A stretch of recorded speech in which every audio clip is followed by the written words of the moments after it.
mpenzi mtazamaji wa television Tumaini, karibu tena kwa mara nyingine katika kipindi cha Walei Tuzungumze, kipindi ambacho kinakupatia nafasi wewe mlei na hasa kiongozi kufahamu mambo mbalimbali ambayo yanakuhusu kama kiongozi ndani ya kanisa. Mimi ni Selina Joseph Matuja, kama ilivyo kawaida siko peke yangu, na leo tumetembelea katika ofisi ya mkurugenzi wa utume wa walei jimbo kuu la Dar es Salaam, kanisa kuu Katoliki Dar es Salaam. Basi tumkaribishe ni Padri Vitalis James Kasembo ambaye atatupitisha katika mada ambazo zimeandaliwa kwa siku ya leo. Lakini pia mada yetu ni kufahamishe tu, inahusu uongozi katika kanisa. Na pia hii mada kuu, lakini mada ndogo tunasema wajibu na malengo ya uongozi, wajibu na malengo ya uongozi. Na pia kwa mwaka 2025 tunatembea na karakana ya uongozi mwaka 2025. Karibu sana, tuwe sote mwanzo hadi mwisho. Na moja kwa moja, Baba Padri, karibu utufungulie kipindi chetu kwa sala. Asante. Kwa jina la Baba na la Mwana na Roho Mtakatifu. Amina. Amina. Baba yetu uliye mbinguni, jina lako litukuzwe, ufalme wako ufike, utakalo lifanyike duniani kama mbinguni.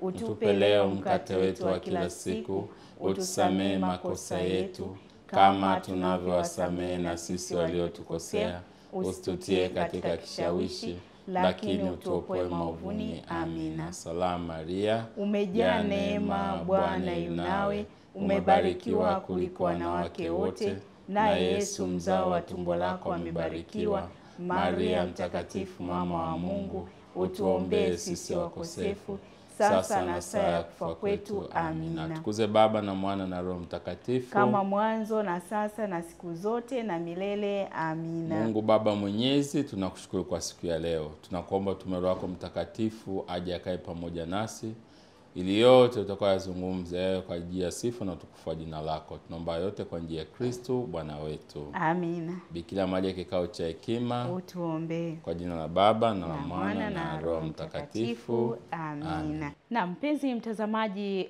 wa television Tumaini, na sasa baada ya kusali tuendelee basi moja kwa moja tuingie katika mada. Tunajua kipindi kilichopita tuliweza kufundishwa kidogo kuhusu pia kusali rozari, namna gani ambavyo unaweza kusali rozari kwa namna nzuri kabisa. Lakini leo sasa tunasema tunaendelea na mada yetu ambayo nasema wajibu na malengo ya uongozi, tukiwa katika uongozi ndani ya kanisa. Unakuwaje, nini wajibu wa kiongozi na nini malengo ambayo anatakiwa kuyafanya huyu kiongozi ambaye yuko ndani ya kanisa Katoliki? Baba, karibu sana tuweze kumfahamisha mtazamaji katika mada hii. Asante sana ndugu mtangazaji. Kama tulivyokwisha kuwaeleza katika vipindi vyetu vilivyopita, kuendelea kuwakumbusha uongozi katika kanisa ni nini, na sisi ni wajibu wetu kadri dale inavyotukumbusha na kutuambia kwamba tunapaswa kuendelea kuwafundisha watu wetu waweze kufahamu uongozi katika kanisa ni nini, lakini pia malengo ya uongozi na pia umuhimu au wajibu pia wa kiongozi. Wakati mwingine kama viongozi inawezekana kabisa ukaingia kwenye uongozi usiweze kujua au kutambua unapaswa kufanya nini katika kanisa pia. Basi kama tulivyosema siku za nyuma, ni kwamba kwanza tunaendelea na mwezi wa rozari, mwezi wa 10 wa mama yetu Bikira Maria. Tunalikwa hata viongozi kusali rozari. Usiache kusali rozari, ina siri kubwa. Kama miguuni pa Yesu pata faraga, sali. Naona sasa tulisema kanisa lina nguzo 3, au tuseme lina mihimili mitatu. Muhimili wa kwanza tulisema ni mamlaka funzi, naona. Halafu muhimili wa pili ni maandiko matakatifu.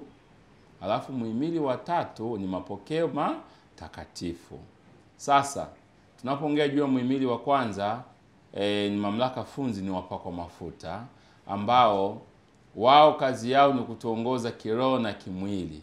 Kwa hapo parokiani mpaka mafuta, maana ni wapakwa mafuta wote. Sasa kwa parokiani tuna paroko. au paroko msaidizi. Sasa wao wanatusaidia kuratibisha sisi kama viongozi kuhakikisha kwamba shughuli zetu zinakwenda vizuri, au kwa maneno mengine kuisimamia katiba. Kuisimamia katiba. Maana ndio kazi ya padri hapo. Pamoja kwamba jukumu lake ni kufundisha, kutakatifuza na kuongoza, lakini pia katika kuongoza kuna hili sasa. Kuna hili la kusimamia katiba ya mashauri ya walei, kwamba viongozi watakapochaguliwa, moja ya sifa awe nayo kiongozi aidhinishwe na hierarkia. Sasa ili kumuidhinisha lazima umfahamu. Na ili kumfahamu lazima ujue malengo. Malengo. Sasa nitataja malengo matano. Pengine tumesha kuyasikia, lakini nitaendelea kukukumbusha leo. Katika kipindi chetu tunaita karakana ya uongozi. Tulisha kuongea siku za nyuma, nilisema karakana ni mahali ambapo unapeleka kiti kimebondeka, kinatengenezwa kikitoka kipya, kochi lako limeshachanika chanika, linapelekwa karakana, linarudi safi. Naona. Kwa hiyo ndio na sisi unaposikia kipindi hiki tunakupeleka karakana. Ukitoka hapo unauelewa wa mambo mengi na mazuri ndani ya kanisa. Na wengine wakati mwingine wanamtazamo ndivyo sivyo juu ya kanisa. Kwamba unaamini ukiwa kiongozi kuna mshahara unapewa. Wengine wanafikiri hivyo. Kumbe uongozi ni utume ndani ya kanisa, ambao unatoa muda wako, sadaka zako na nini kwa ajili ya Mungu. Na malipo utapata wapi? Mbinguni. Sio malipo kama unayopata mwisho wa mwezi, hapana. Kwa hiyo ndicho hicho. Sasa katika malengo matano, lengo la kwanza tunasema ni kujenga nguzo imara ya kanisa, ili kwa kushirikiana na uongozi hierarkia, walei wataweza kutekeleza utume wao kwa ajili ya kueneza mpango mtakatifu. Sio mpango mwingine, mpango mtakatifu wa wokovu kwa watu wote. Nirudie tena, mpango mtakatifu wa wokovu kwa watu wote katika nyakati zote na mahali pote.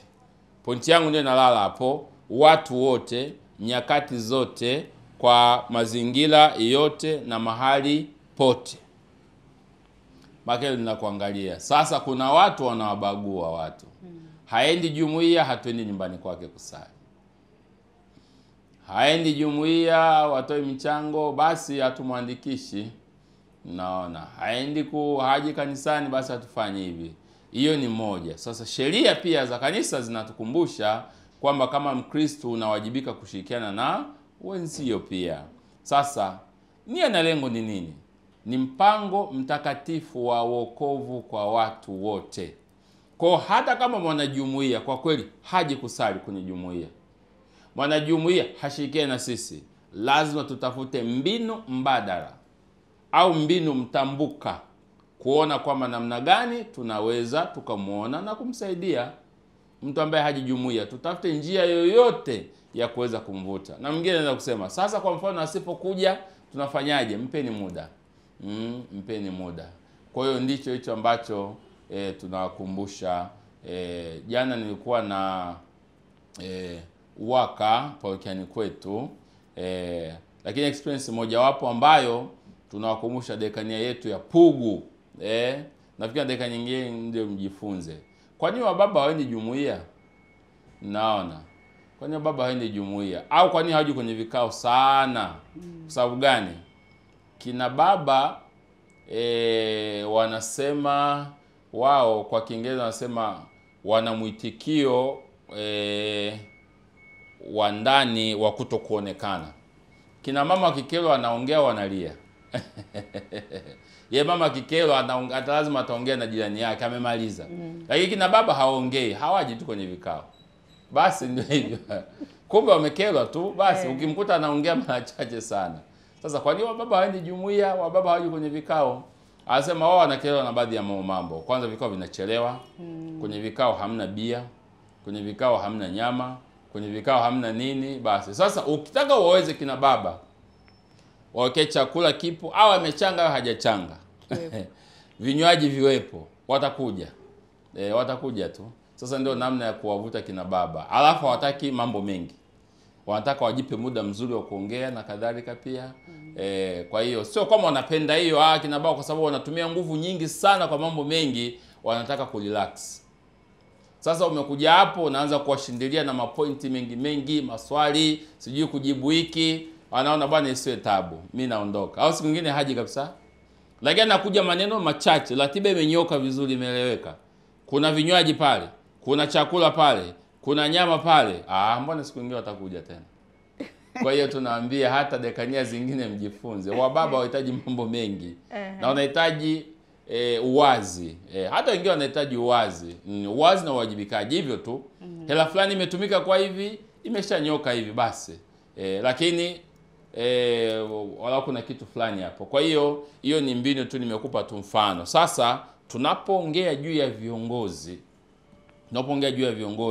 wajibu wetu ni kuhakikisha kwamba mpango mtakatifu wa Mungu wa wokovu kwa watu wote unakamilishwa.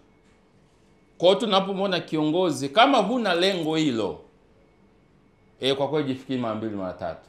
Na ndio hilo linatukwamisha baadhi yetu, kwamba tunaingia hatulijui ile lengo la kuona kwamba ni wajibu wangu kuwakokota watu wa Mungu, kuwaelimisha watu wa Mungu, kuwasaidia watu wa Mungu waweze kujua mpango mtakatifu. Na mpango mtakatifu ni upi? Ni kumfikia Mungu tu. Wapo baadhi ya watu ambao hata kwenye vyama vingine vya kitume, yaani habari ya jumuiya usimwambie, habari ya kuja kufagia kanisani, habari ya kwenda kupalilia makaburi usimwambie. Yaani anakuja kanisani, anatimiza wajibu wake kama ni kitu fulani, afu anaondoka. Usimwambie mambo mengine. Lakini baadaye ukija kumwelewesha, akaja kuelewa vizuri, akalijua lengo. Na ili tunawaomba huko maparokiani, popote ulipo, lengo la wewe kuwa kiongozi ni nini? Ukiweza kujua kwamba ni kuhakikisha kwamba mpango mtakatifu wa wokovu kwa watu wote, kwa nyakati zote, mahali pote unakamilishwa, utaweza kwenda mbele vizuri tu pia. Maana yake uzijue jumuiya zako, fanya sensa au fanya tafiti. Una watoto wangapi? Una wababa wangapi? Una wamama wangapi? Una wazee wangapi? Una wagonjwa wangapi? Panga utaratibu wako vizuri, namna ya kuwaona. Basi yote inakaa vizuri tu pia. Kwa hiyo ndio namna ambavyo ukiweza kufahamu lengo, basi tutaweza kwenda vizuri. Kwa hiyo tunawakumbusha waumini wetu, mpango wa wokovu kwa watu wote ni mwanadamu aweze kumjua, kumpenda, kumtumikia na mwisho aweze kufika mbinguni. Na wito wetu sote ni wa utakatifu. Na tunaweza tukasema miito yote tunaweza tukapitia hapa na pale, kila mmoja kwa kalama yake, lakini wito wa utakatifu ni wajibu wetu sisi sote. Mlango huo tunaweza tukapitia mlango tukapitia, lakini mwishoni kabisa mlango wa utakatifu ndicho ambacho tunacholenga. Kwa hiyo tunawakumbusha waumini wetu kwamba tunapoenda kuchagua viongozi, tuchague viongozi bora, si bora viongozi, lakini viongozi ambao wana maono ya mbali kufuatia malengo haya ambayo mama kanisa imeweka ya mpango mtakatifu kukamilisha. Na tunasema ni mtambuka kwa sababu mimi tu hainitoshelezi, namhitaji Selina, namhitaji ndugu yangu hapa, namhitaji nani ili kuweza kukamilisha mpango huu. Na ndio maana tuna viongozi 5. Tukiweza kusaidiana katika hilo, basi kazi ya Mungu itaweza kwenda vizuri. Lengo la pili, kuwaunganisha waamini walei katika wito. Katika wito maana anaita ni Mungu. Mito mbalimbali, nyakati mbalimbali, mazingira mbalimbali. Haya ambayo ameongelea kipengele chetu cha kwanza, mpango ule wa wokovu kwa watu wote, mahali pote, nyakati zote. Sasa Mungu pia anaita, Mungu ndio anaita. Mungu anaita, anatuita kwa majina. Lakini anatuita wapi? Mahali mbalimbali. Mahali mbalimbali.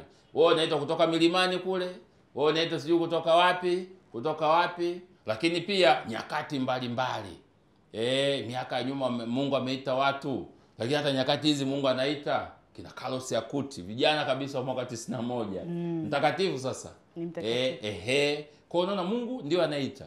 Na anaita watu mbalimbali katika mazingira mbalimbali, katika nyakati mbalimbali.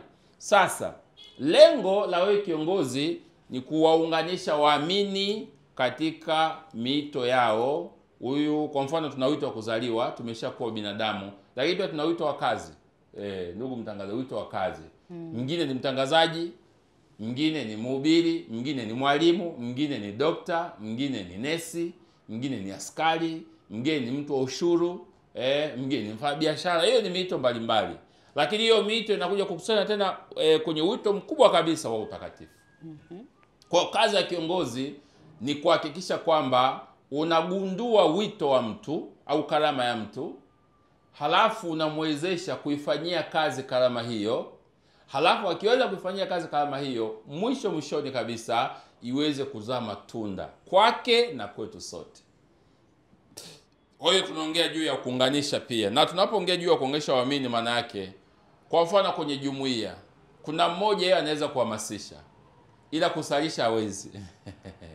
Kwa hiyo tunaungana. Kuna mmoja yeye anaweza kuongoza tu, naona, ila si mtu wa makelele sana. Mhamasishaji yupo mmoja tu ambaye huwezi kumweka kwenye uongozi. Yeye tu ni mtu wa kuhamasisha, akimaliza anatulia. Na kuna mwingine kuongoza vikao tu, akimaliza kuongoza vikao anatulia, anaenduka wengine pia. Kuna mwingine kuongoza sala, anaweza kaongoza litania kimi, yani bila kuangalia hata kitabu. Wewe mwingine huwezi. Kwa hiyo wapo watu wenye karama hizo pia. Kwa hiyo tunaona namna ambavyo lengo hilo la pili ikiweza kukamilishwa, kuwaunganisha waamini. Tunaposema kuwaunganisha ni wewe na wewe. Kwa mfano kwenye kamati tunayofanya kazi kama timu, mwenyekiti, makamu mwenyekiti, katibu msaidizi, pamoja na mhazini, tuunganishwe pamoja ili tufanye kazi kama timu moja. Na tukifanya kazi kama timu moja, basi kazi ya Mungu itaweza kwenda vizuri. Kwa kuunganisha katika utume na utume wao, katika wito na utume wao wa kutakatifuza malimwengu kwa injili ya Kristo katika ngazi zote, kuanzia ngazi ya jumuiya mpaka kuweza kufika huko juu pia. Kwa hiyo ni wajibu wetu kujua tu kwamba kuna kusudi la Mungu ulilobeba Mkristo mwenzangu. Kuna kusudi. Maana usifikirie tu upo duniani kwa bahati mbaya. Kuna kusudi la Mungu. Yaani kuna kazi maalum ambayo inatakiwa ifanywe na wewe, sio mtu mwingine. Na baadhi ya watu wanafikiri kwamba wamekuja kwa bahati mbaya. Yaani yupo tu asema hapana, kuna kusudi la Mungu. Kwa kila mwanadamu ana kusudi la Mungu la yeye kuwepo. Kama kuna kusudi la Mungu la wewe kuwepo, maana yake kuna kazi ya kufanya. Na hata wakati mwingine tunaambia watu, mtu anasema amebahatika kwenye ajali hajafa, alafu unaanza kulia. Sasa hapana, Mungu anambia nakataa kifo mpaka nimalize kazi ya Mungu. Naanza kwa jina ya Yesu, kwa damu ya Yesu, nakataa. Siwezi kubali kuondoka mpaka nikamilishe kazi ya Mungu. Nikishakamilisha kazi yako, basi niko tayari uniite pia. Kwa maana hiyo hapa unataka kutuambia kuna mwingine yule ambaye ana labda kama hivyo amepata ajali, baada ya kushukuru au kukataa kama hivyo anaanza kulia, analia. Mimi nani jamani? Au kwenye ajali mtaza mama tunakufa, usiseme hivyo.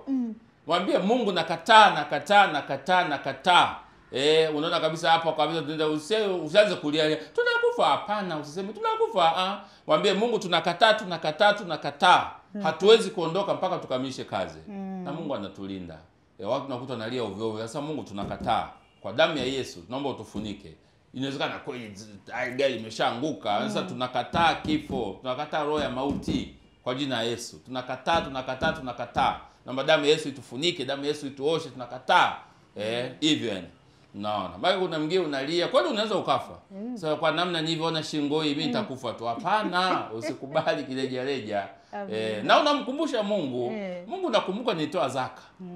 Katika mshahara wangu au katika katika kinwa mgongo changu nilitoa. Mungu nakumbuka nimemsaidia yatima. Mungu nakumbuka. Of course unaweza kuwa unaongea mwenyewe tu ndani ya nafsi yako, lazima utangaze kwa watu.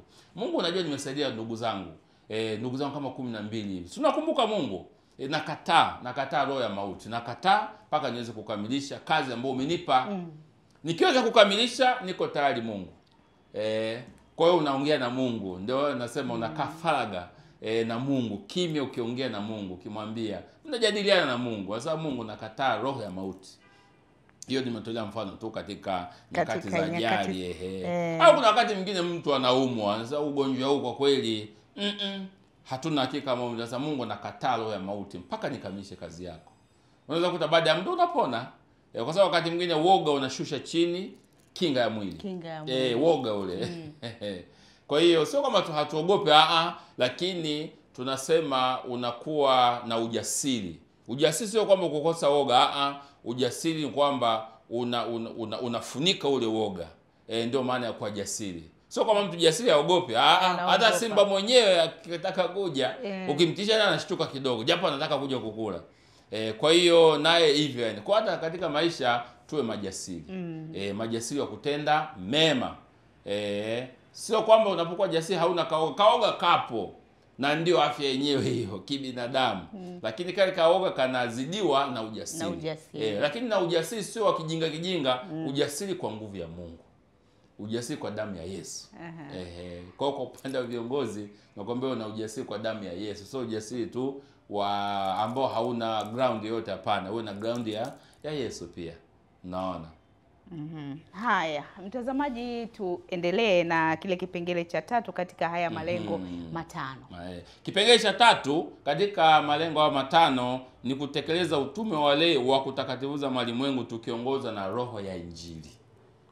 Tunasema Injili ni nini? Ni habari njema. Sasa roho, tunaposema roho ni ile asili yenyewe. Sasa asili ya Injili ni Yesu mwenyewe. Naona. Sasa Yesu mwenyewe tunafanyaje? Ukisoma Wafilipi sura ya 2 aya 6 hadi 11 anaongea juu ya Bwana wetu Yesu Kristo kuacha mbingu na akashuka. Hilo tendo tu la yeye kuacha mbingu na kushuka linatufundisha moyo wa unyenyekevu. Na katika hilo tendo jinsi ilivyo ni kwamba Mungu anashuka na kuwa kama sisi. Halafu sisi tunakuwa kama Mungu. Maana yake nini? Tunavishwa au tunavalishwa tunasema utukufu au utaua, tungeweza kusema utakaso, tungeweza kusema ile neema ya utakaso tunavishwa. Sio kama tunastahili, Yesu anatuvisha kwa sababu ametupenda. Ametupenda si kwa sababu yoyote, kwa sababu tu sisi ni watoto wake, basi hatustahili. Kwa sasa tunapoongea juu ya Injili, habari njema ambayo ndio Kristo mwenyewe, neno anafanyika mwili. Kwa hiyo neno ndio Yesu mwenyewe. Kwa hiyo tunapoongea neno katika maandiko ni pumzi ya Mungu. Sasa kama ni pumzi ya Mungu, tunasema wajibu wako wewe kiongozi, katika lengo kubwa la wewe kuwa kiongozi wa kufanya kazi ya uongozi ni kutekeleza utume wako kutakatifuza malimwengu. Sasa namna gani tunaweza tukatakatifuza malimwengu? Tutachukulia mfano, wewe ni mama ntilie. Pika chakula chako vizuri mpaka wanaokula uulize, huyu ndugu yuko wapi aliyepika chakula hiki? Kumbe wewe siri yako kubwa wakati unapika chakula unasali. Unasali. Tunaambia hata kina mama nyumbani. Yaani wakati unaanza kupika, unaanza kuandaa mchele, huku unasali. Huku unasali kwa jina la Baba, salamu Maria umejaa neema, Bwana yu nawe, unapembua mchele wako, unatoa chuya. Atukuze Baba na Mwana na Roho Mtakatifu. Wakati unapika ule ugali, unasali sana, nasali kwa Mungu Baba Mwenyezi, Muumba mbingu na dunia, na kwa Yesu Kristo mwana pekee Bwana wetu. Hivyo yani. Utaona watu watakavyokula chakula. Mpaka sasa jamani, hiki chakula aliyepika kwa kweli nataka tumuone. Na ukikuwa unasema mtu wa kawaida, "Tupeka nini?" Anasema ni nguvu ya Roho Mtakatifu. Damu ya Yesu imechanganywa humo. Kwa sababu niliunganisha sala na kazi. Yaani ile kazi imetakatifuza kwa sala ambayo nilikuwa naisali. Mungu naomba kila atakayeshika mkono kwa chakula hiki ukamuinue aone sifa na utukufu wako pia. Kwa hiyo tunawaambia kwamba unapoandaa chakula, kwa sababu tunapoongea chakula ni nguvu ya kimungu ambayo inawekwa ndani yetu kwa maana ya kuimarisha miili yetu pia. Kwa ajili ya kuimarisha miili yetu. Kwa hiyo tunaongea lengo la 3 ni kuhakikisha kwamba walimwengu tunatakatifuza malimwengu kwa kile kipawa tukiongozwa na roho ya Injili. Kwamba Injili inaniambia kwamba huduma yangu nifanye kwa upendo. Huduma yangu nifanye kwa furaha. Huduma yangu nifanye kwa kujiamini. Huduma yangu nifanye katika hali ya ubora. Maana nasema huduma yoyote ili iweze kwenda vizuri, mambo 5 muhimu ya kufanya. Jambo la kwanza, umwamini Mungu kwamba Mungu ndio ameacha fursa ya sisi tufanye ajira, tufanye kazi. Tufanye kazi tujipatie kipato. Kwa hiyo umwamini Mungu kwamba hii kazi niliyo nayo si kwa bahati mbaya, nauza mkaa si kwa bahati mbaya, nauza duka si kwa bahati mbaya, ujue kuna kusudi la Mungu.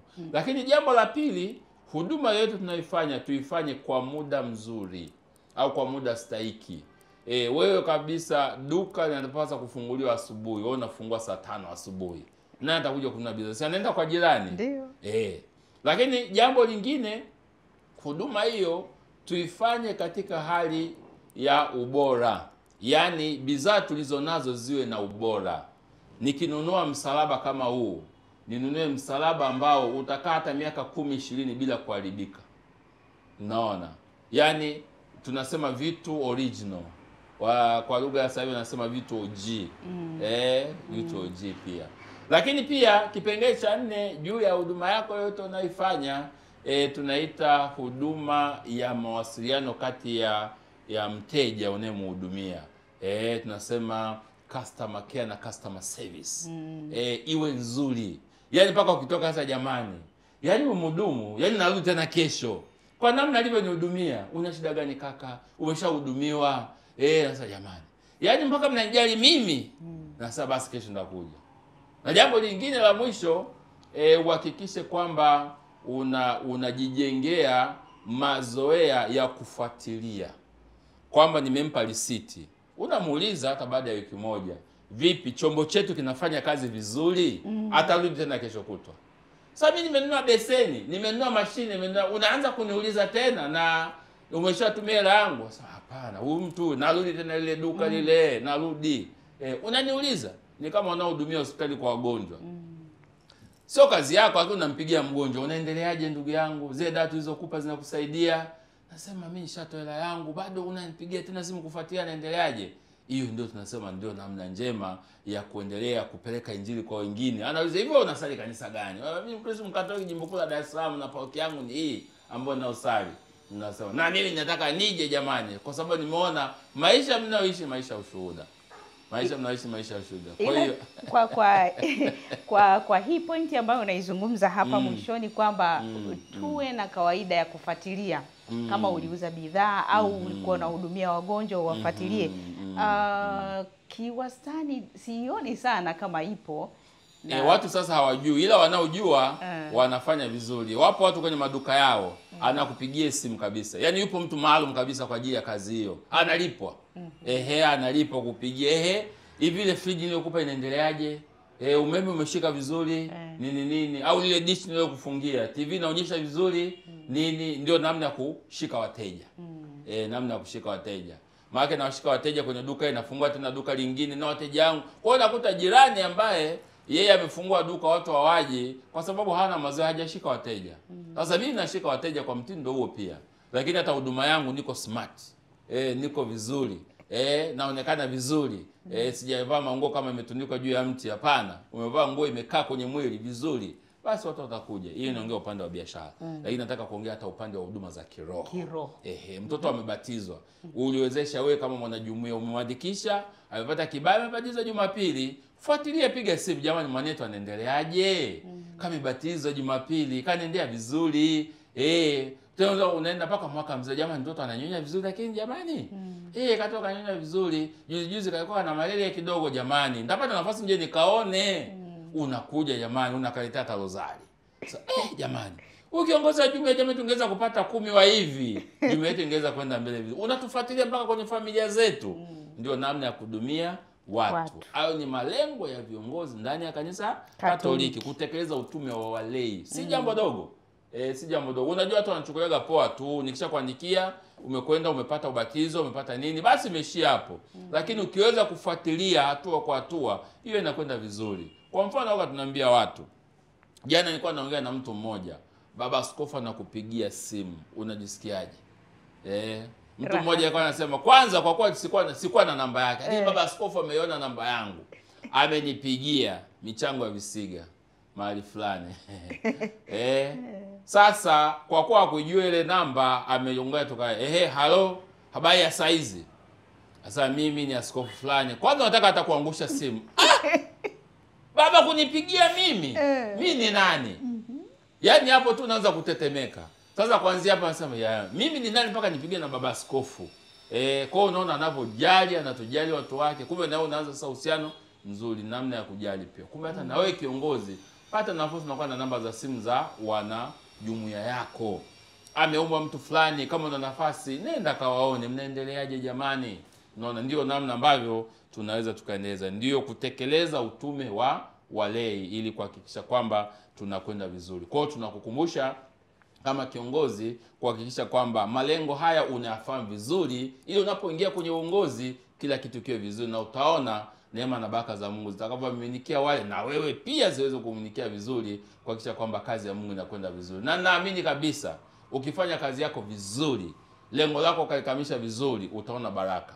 Na hizo baraka ziishi kwako, zinaenda hata kwa vizazi na vizazi vyako wewe kama kiongozi. Kwa hiyo utaona wewe unashamili tu na mambo yote yanakwenda vizuri. Haya, mpenzi mtazamaji, tupate mapumziko mafupi.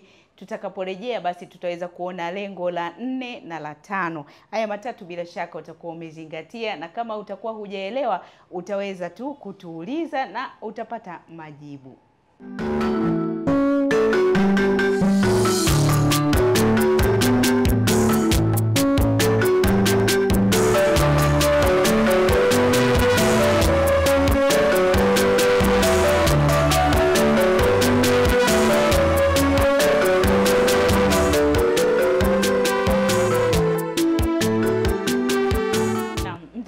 Baada ya mapumziko hayo mafupi, na sasa tunarejea. Kumbuka tunakutajia malengo 5 ya uongozi. Namna gani wewe kiongozi unatakiwa kufata hayo malengo, alafu baadaye tutaingia katika kukutajia wajibu sasa ule wa kiongozi unatakiwa. Tumefika lengo la 4.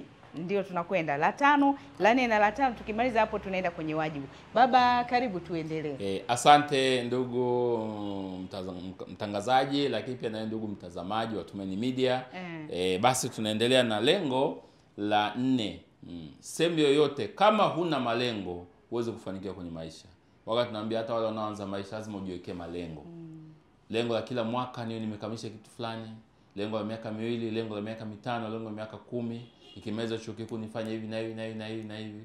Kwa hiyo lengo likiwepo, maana yake tayari inakupa njia ya nini ufanye, nini usifanye pia. Hiyo tunasema unakaa kimkakati. Maana wapo wengine yani unaamka tu haupo kimkakati. Unataka maisha yako yawe kimkakati, na kwa namna hiyo utabarikiwa zaidi pia. Basi lengo la 4 ni kuimarisha uwezo wa waamini walei katika kumshuhudia Kristo kwa matendo. Sasa hili ndio nakuja sasa, ufafanuzi wake ni kwamba ili uweze kuimarisha uwezo wa waamini linakuja somo la kujitambua. Wewe kiongozi lazima ujitambue. Wewe ni nani? Maana unakuta wakati mwingine viongozi mlalamishi. Yaani kama mwenyekiti unalalamika hivyo, wengine watasemaje? Na wakati mwingine mnapokaa kwenye vikao vya kamati tendaji au vya halmashauri, yeye kiongozi, yeye ndo anaanza kusema, waamini wangu kwanza hawezi kuchanga, hawana uwezo. Au wakitoka pale tumekubaliana jamani tunaenda kuhamasisha 1, 2, 3. Akifika kule kwenye jumuiya yake au kwenye kanda yake au kwenye mtaa wake au kwenye parokia yake anaanza kuambia waamini, eti parokiani wamesema hivi. Na wao wengine wanakuuliza, wewe je unasemaje? Mbona kule ulivyokuwa kwenye vikao hukuwa unalezi hiyo habari? Eti wamesema tuchange ili tununue eneo kuongeza hapo parokiani. Ili tufanyeje? Maandalizi ya kujenga chekechea. Kweli sisi tuna uwezo jamani? Wao wana hela huko, wanaweza kuchukua mkopo tu jimboni. Sasa jamani, tumekubaliana kwa pamoja. Sasa hivi hakuna mfadhili, wafadhili ni sisi wenyewe. Unaona? Kwa hiyo tunaongea juu ya kuimarisha uwezo wa waamini.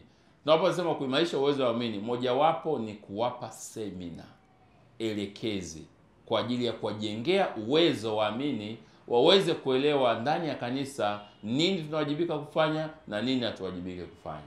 Namna mojawapo kuwajengea uwezo ni kuwajengea mfumo utakaowapa nguvu ya kuendelea mbele kutimiza wajibu wao vizuri kama Wakristo na hasa kama viongozi. Lakini pia tunapoongea je kuimarisha uwezo ni kuwapa mwongozo hao viongozi kuwa na umiliki wa pamoja. Jambo hili tunaliongea tulimiliki kwa pamoja. Na ili tuweze kulimiliki pamoja lazima wawe na elimu sahihi juu ya jambo lile ambalo wanakwenda kulifanya. Kwa mfano, tunataka kujenga kanisa au kutanua kanisa letu liwe kubwa, manake waumini sasa wamejaa wamehamia katika eneo hili. Waeleze tu kwamba wajibu wa kujenga kanisa la Mungu ni wetu sisi zote, ni wa kila mbatizo, sio la watu wachache.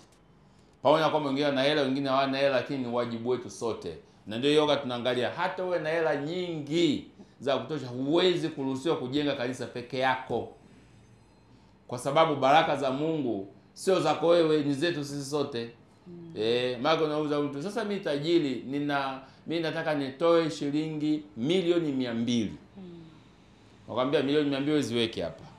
Lakini wengine changeni. Sio eti hizo tu milioni 200 ziweze kujenga kanisa, hapana. Baraka ni kwetu sote. Tunapoongea juu ya kanisa sio kwa ajili ya mtu mmoja. Na mtu uweze kuruhusiwa tu kujenga kanisa lako eti tuje tusali. Hata wewe na bilioni 1 hakuna. Kanisa liweze kuruhusu. Wewe unaingia tunahangaika kujenga kwa miaka 7. Mimi na hela yangu nataka nijenge kanisa langu, hamna. Kama ni kanisa Katoliki, makanisa mengine mtu anaweza akafanya. Lakini kanisa Katoliki huwezi, kwa sababu baraka sio za mtu mmoja. Baraka zinamiminwa kwa wote. Na tunafanya kwa niaba ya kanisa la ulimwengu mzima. Kwa hiyo tunapoongea juu ya kuimarisha uwezo wa waamini ni kwamba kuendelea kuwakumbusha waamini kuwa na muono wa pamoja, mtazamo wa pamoja. Na swali nasema umoja ni nguvu, tengano ni udhaifu. Sasa kuimarisha uwezo wa waamini lazima kuwafundisha waweze kujitambua. Na swala la kujitambua linamaanisha kwamba unajifahamu wewe ni nani? Sawa. Lakini pia uwezo wako ni upi?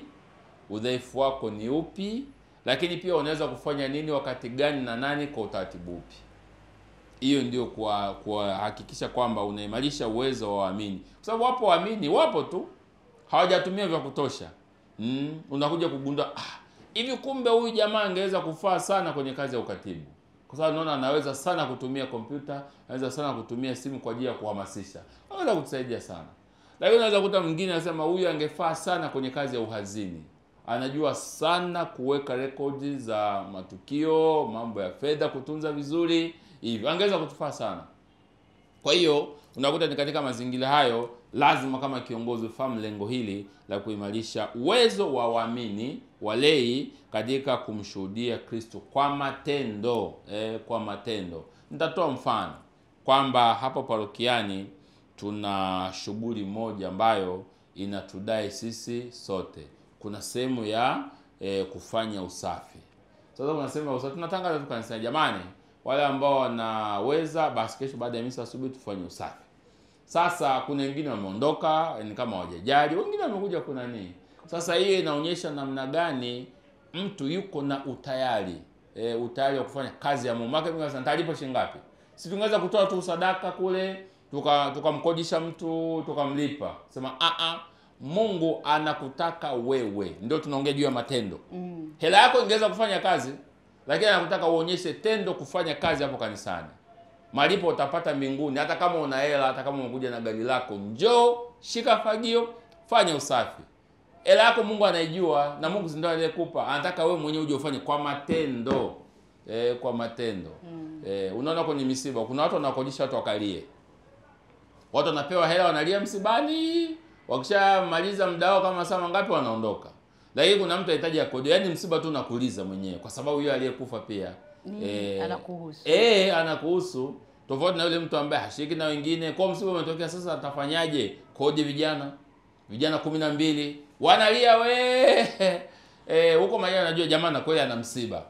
Sasa tunapoongea juu ya kuimarisha uwezo wa waamini ili wewe kuweza kumshuhudia Kristo kwa matendo, ndio hichi ambacho nasema. Unapoambia neno moja tuligonge moja kwa moja mpaka kwenye akili yako kwamba nawajibika kufanya 1 2 3 4 5. Na hiyo ndio namna tunaweza tukaishuhudia imani kwa matendo. Na hii pia kuimarisha waamini kuishuhudia imani, kwa mashuhuda ya imani popote. Unakuta hotelini mtu anaona aibu kufanya ishara ya msalaba kabla ya kula chakula. Chakula cha mchana ametoka kazini, wakati wa mapumziko anaenda hotelini, anaanza tu kula kwa sababu anaona aibu akifanya ishara ya msalaba watu kumjua kwamba ni huyu. Na hata wakati mwingine watu kwenye maofisi mbalimbali hawataki kujitambulisha kwamba ni Wakristo wa Katoliki. Na hataki kwa sababu mbalimbali, labda na mambo yake tu mwenyewe, kwa hataki wajue kama ni Mkristo Mkatoliki. Kwa hata kwa wakati wa kula afanye hata ishara msalaba. Lakini nia na lengo ni nini? Sio kujionyesha kwa watu, hapana.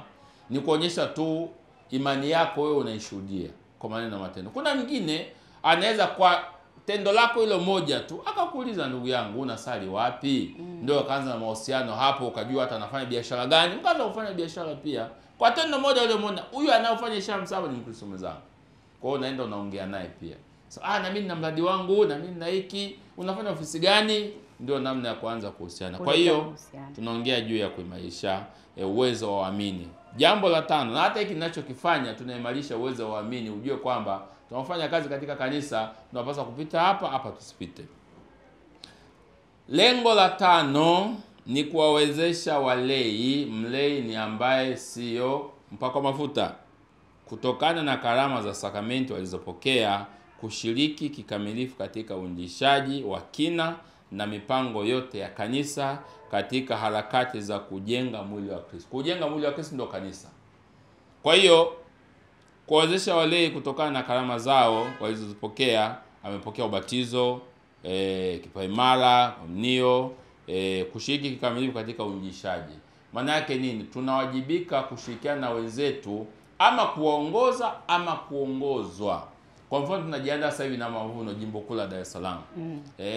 Kwa hiyo kazi yako kuhamasisha waamini kumshukuru Mungu, kuwa na tabia ya kushukuru. Sasa kuwa na tabia ya kushukuru maana yake toa kile ambacho Mungu amekubariki kama mavuno katika ngazi yako, kama ni ya jumuiya, mtaa, kanda na kigango na parokia. Kwa namna hiyo utatimiza lengo la wewe kwa nini upo kama mbatizo, lengo la wewe upo kama kiongozi pia katika kanisa. Kwa hiyo tunakumbushwa karama ambazo Mungu ametujalia tuzitumie vizuri kwa faida ya kanisa na kwetu sisi na kwa watu wengine pia. Na kwa namna hiyo basi tutaweza kubarikiwa na kuinuliwa. Kwa hiyo haya ni malengo 5 ambayo kiongozi lazima uyafahamu, na wewe uwafundishe pia wengine waweze kufahamu mambo hayo pia. Haya, mtazamaji, basi tumeweza kusikia malengo hayo 5, lakini bado hatujaenda moja kwa moja kwenye upande wa wajibu. Kama kiongozi, wajibu wako ni nini? Na hapa kuna maswali tayari yameshafika na tutaweza kuyatazama, lakini tuangalie swali moja. Huyu ndugu yetu Esther anasema naomba kufahamishwa juu ya mavuno na zaka. Je, vinatofautiana? Aha, sawa. Ukisoma kitabu cha Malaki sura ya 3 aya ya 8 hadi ya 10, anaeleza tu vizuri namna ambavyo zaka inapatikana. Na zaka ni 10% ya chochote unachokipata. 10%. Kwa mfano wale wafanyabiashara, mtaji wangu kama ni 500,000 nimeuingiza kwenye mradi, halafu nikatoka hapo nikapata faida, jumla yote mtaji na hiyo faida nikapata shilingi 800,000. Kwa hiyo natoa mtaji, nabaki na 300,000. Kwa hiyo unachukua 10% ya 300,000 ndio unatoa. Kwa wale ambao umeajiriwa ni kwamba unachukua mshahara wako wote, sio ule unaopeleka nyumbani. Maana unaopeleka nyumbani huko chini kuna makato. Sasa uchukue mshahara wako wote kabla ya makato. Kwa mfano mshahara wangu kwenye barua yangu ya ajira umesema shilingi 1,000,000. Lakini ukishakata makato narudi nyumbani na 8,70,000 au 800,000 tu. Sasa hatutoa 10% kwenye 800,000. Najua kweli ndio take home tunaenda nayo nyumbani. Lakini Mungu amekuinua mpaka huko kwenye mshahara wa shilingi 1,000,000. Kwa hiyo wewe toa 100,000 kama 10%. Unaona? Hiyo kwamba uliochukua kwenda nyumbani hiyo wala usumize kichwa. Wewe chukua kwenye ile ambao Mungu amekuinua mpaka hapo. Kwa sababu kwa kawaida jinsi tunavyokuwa tunainuliwa tunataja title ya mwisho.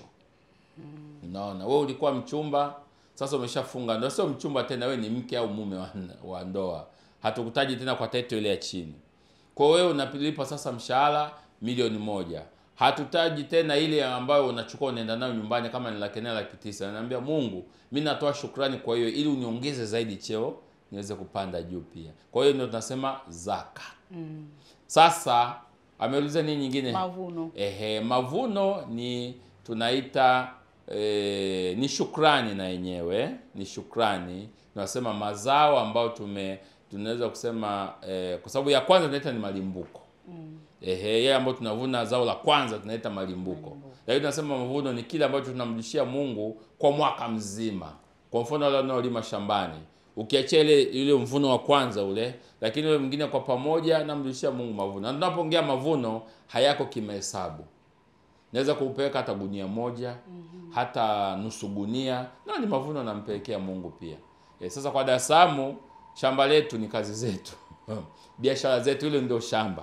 Sasa mavuno manake tungeweza kusema kama ni faida au chochote ambacho Mungu amekujalia kwa mwaka 2025 unamrudishia Mungu. Ndio maana tunapoongea mavuno jimbo, kila familia waandike watamletea Mungu nini, wanamletea kanisani.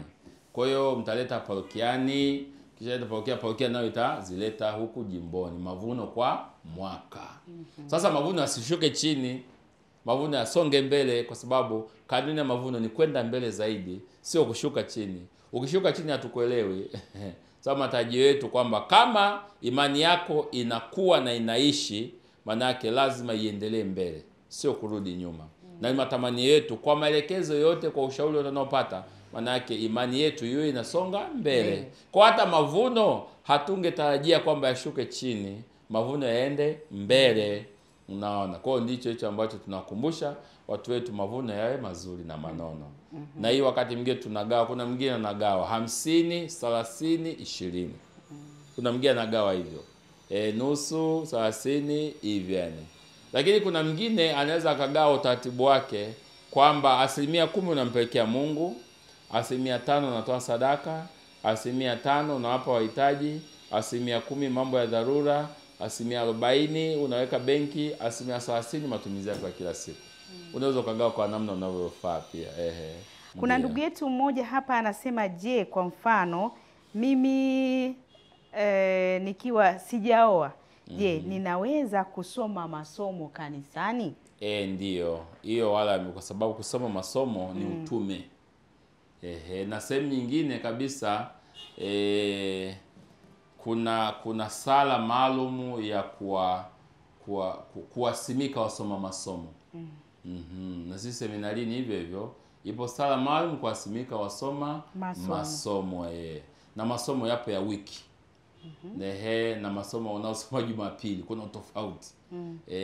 Ukiwa miaka ya chini hivi utaanza kusoma masomo ya wiki. Watakosoma Jumapili ni wengine kabisa. Kwa hiyo iko namna hiyo. Na mwingine hapa anasema, je, kama sijafunga ndoa ninaweza kuchaguliwa kuwa kiongozi? Ni sawa kama hujafunga ndoa na kama hukai na mtu. Yaani hukai na mwanaume au na mwanamke, kama mke au mume. Maka anasema unaweza kufanyaje? Kusoma. Yaani kama hajafunga ndoa anaweza kuchaguliwa kuwa kiongozi? Ndiyo. Unaweza kuchagua kuwa kiongozi, wala hamna shida. Sababu hapo wadada wakaka hawaja wale wala hawajaoa. Wanakuwa viongozi tu. Ila ukianza kukaa na mwanaume tu na mwanamke tu, hapo sasa kizuizi kinaingia, huwezi kuwa kiongozi. Na wengine wakati mwingine wanawapa uongozi watu ambao wako kwenye kizuizi. Hicho ni kizuizi kadi ya katiba. Kadi ya katiba. Huwezi kuwa kiongozi. Tutatolea mfano. Kwa mfano wewe umepewa ukatibu wa jumuiya au hata kwa mwenyekiti. Kwa hiyo kipaji cha uongozi unacho, lakini hujabali, huna ndoa, unakufa na bodaboda tunakuleta kanisani. Maana sheria, mtu ambaye ana kizuizi haleti hata kanisani. Maana yake hukuwa unaishuhudia imani. Sasa hakuwa anaishuhudia imani na hapo ni mwenyekiti wa jumuiya. Sasa utaona tunaanza kugongana, tumpeleke kanisani, tusimpeleke kanisani. Viongozi wa jumuiya na ndugu zake, jamani, sasa ile kanisa mbona alikuwa mwenyekiti wa jumuiya, mbona alimkubalia? Ndio maana tunasema ili kuondoa ndoa yote asiwe kiongozi tu. Apewe kamati zisizo za kikatiba. Kwa mfano kamati ya ardhi, kamati ya ulinzi, kamati ya sherehe, kamati sijui ya nini, au uhamasishaji, hivyo wala haina shida. Haya, ndugu yetu mwingine anasema, je, ni halali kunyimwa misa kisa hamkufikisha kiasi cha mchango mlichopangiwa? Kwanza tuseme tu misa haiuzwi. Wala misa si kwamba umefikisha nani, hilo ni swala la kichungaji tunaita. Kwamba tumeshakubaliana. So walishakubaliana wote. Sasa kama mmekubaliana, kwa nini wewe uende ndivyo sivyo? Na huo mwongozo sio wa parokia zote. Ni parokia chache ambazo wanakuwa wamekubaliana hivyo. Sasa kama tumekubaliana ufikishe kiwango fulani, wewe hutaki kufikisha, basi sasa sio kama unanyimwa, ila tu unaambiwa subiri, ukikamilisha basi una nani. Ninafikiri ni utaratibu wa kila wa baadhi ya parokia ambazo wanakuwa wamekubaliana. Sasa kama tumekubaliana hivi hutaki kufikisha, shida ni ya kanisa au shida ni yako? Shida kwa ni yako. Na mimi naamini akifikisha misa itafanyika. Kwa sababu sio yeye mmoja tu, ni wengi wanajumuiya. Wewe anasema tumsifu Yesu Kristo. Mimi ni Milele Mkristo wa dhehebu la KKT. Ndio. Mara kwa mara huwa napata wasaa wa kusali katika kanisa Katoliki. Je, naweza kushiriki sakramenti ya meza ya Bwana Hapana. pamoja na Wakatoliki? Hapana, hauruhusiwi. Anaitwa Henrik Mtui, yuko na Nyumbu, Mtwara. Asante, tunakushukuru sana ndugu yetu kutoka Mtwara huko, ila hauruhusiwi. Hivyo ukikaa na mapolisi unaweza kuvaa magwanda ya mapolisi. Yeye unakaa kwenye kota za mapolisi. Kwa kuwa mimi nakaa, baba yangu ni polisi, basi siku moja moja mimi ninavaa magwanda ya kipolisi. Je, haya magwanda ukiyavaa unaitwa polisi kweli? Sio polisi, kwa sababu kuna utaratibu, uende ukafanye mazoezi, uingizwe, hivyo ndio nakuwa polisi. Sio kwamba kwa sababu nakaa tu na mapolisi na mimi nakuwa polisi. Sio kwa sababu ndio nakaa na mwanajeshi, kakaangu ni mwanajeshi na mimi nakuwa mwanajeshi. Hata kama tunatoka, au kwa mfano mke wa mwanajeshi naye atakuwa mwanajeshi, haiwezekani. Kwa sababu nalala tu na mwanajeshi unakaa na mwanajeshi, hapana. Kuna hatua zake na kuna utaratibu wake wa kuwa mwanajeshi. Kwa hata kanisa Katoliki kwamba kusali nao, ushiriki nao, sio kwamba unakuwa Mkatoliki. Kuna utaratibu wawe kuwa Mkatoliki. Haya. Haya, basi tumwambie tu kama unapenda kuwa Mkatoliki unakaribishwa kumwone paroko. Na wanaweza kupeleka viongozi wakamsaidia, basi mambo akawa Mkatoliki. Tumsifu Yesu Kristo. Milele amina. Anasema anatoka jimbo la Geita, anaomba kupata katiba kwa njia ya mtandao. Asante. Kwa kweli tuambie tu, katiba hii hapa, katiba unayoiona kwa kweli haipo kwenye mtandao na hatujaiweka kwa sababu maalum. Hii bwana ni kitu kitakatifu. Hii tunaposema katiba unaipata kwenye hard copy tu, hatuweke kwenye mtandao. Kwa sababu za kichungaji, kwamba tusingependa ichakachuliwe. Na ni sababu, kwa sababu ni kitu muhimu sana. Ndio maana hatujakaweka pia kwenye mtandao. Kwa hiyo kama hifadhiwa vizuri, itakapokuwa printed wanaiprint wale wanaohusika tu. Naona hata hela sasa singewekwa kwenye mtandao, watu wangekuwa na print tu. Nataka 10,000 na print. Kwamba hiyo iko kwa utaratibu maalum kwa watu wanaohusika. Zitakiwa kuprintiwa, zinaprintiwa kwa utaratibu maalum, kwa ulinzi maalum. Hata hii haijawekwa kwa sababu maalum pia, isiye kachakachuliwa. Na hii inauzwa 3,000 tu, ama ofisi yetu ya walei ama ya taifa. Hakuna mwingine yeyote. Kama mwingine anakuuzia, kwa sababu wengine wanataka wapate na faida. Sisi tunachukua 3,000 na unapewa kwa 3,000. Hatuna chini wala kuongezewa. Ni 3,000 mwanzo mwisho. Na ndio maana utaikuta inauzwa kwingineko. Hawataki, kwa sababu kule wanataka faida. Haya, asante sana. Huyu anasema naitwa Priska Jafeti, nipo Shinyanga, parokia Mtakatifu Yohani wa 23 Maganzo. Nashukuru sana baba paroko kwa kutuelimisha umuhimu wa kusali rozari, matendo yote ya rozari kwa siku ya Mungu. Unapenda kumwambia nini? Maana kaishia hapo tu. Kwa kweli rozari ni silaha msingi sana. Waga tunawaambia unapopita katika changamoto mbalimbali, shika punje za rozari. Ni kama umemshika mkono mama yetu Bikira Maria, ili akuvushe hapo unapotaka kupita. Kwa hiyo ni muhimu kukaa miguuni pa Yesu, kutenga muda kwa ajili ya kusali rozari. Rozari ina msaada mkubwa sana katika maisha yetu pia. Haya, tuangalie, nadhani litakuwa swali la mwisho.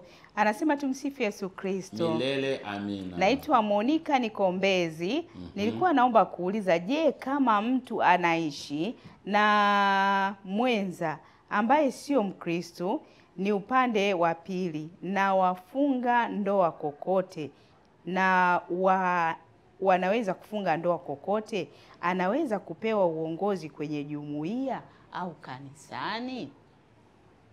Sasa hapo kuna maswali mawili. Yeye kafunga ndoa, funga ndoa na mtu wa dhehebu lingine. Na yeye ni Mkristo Mkatoliki.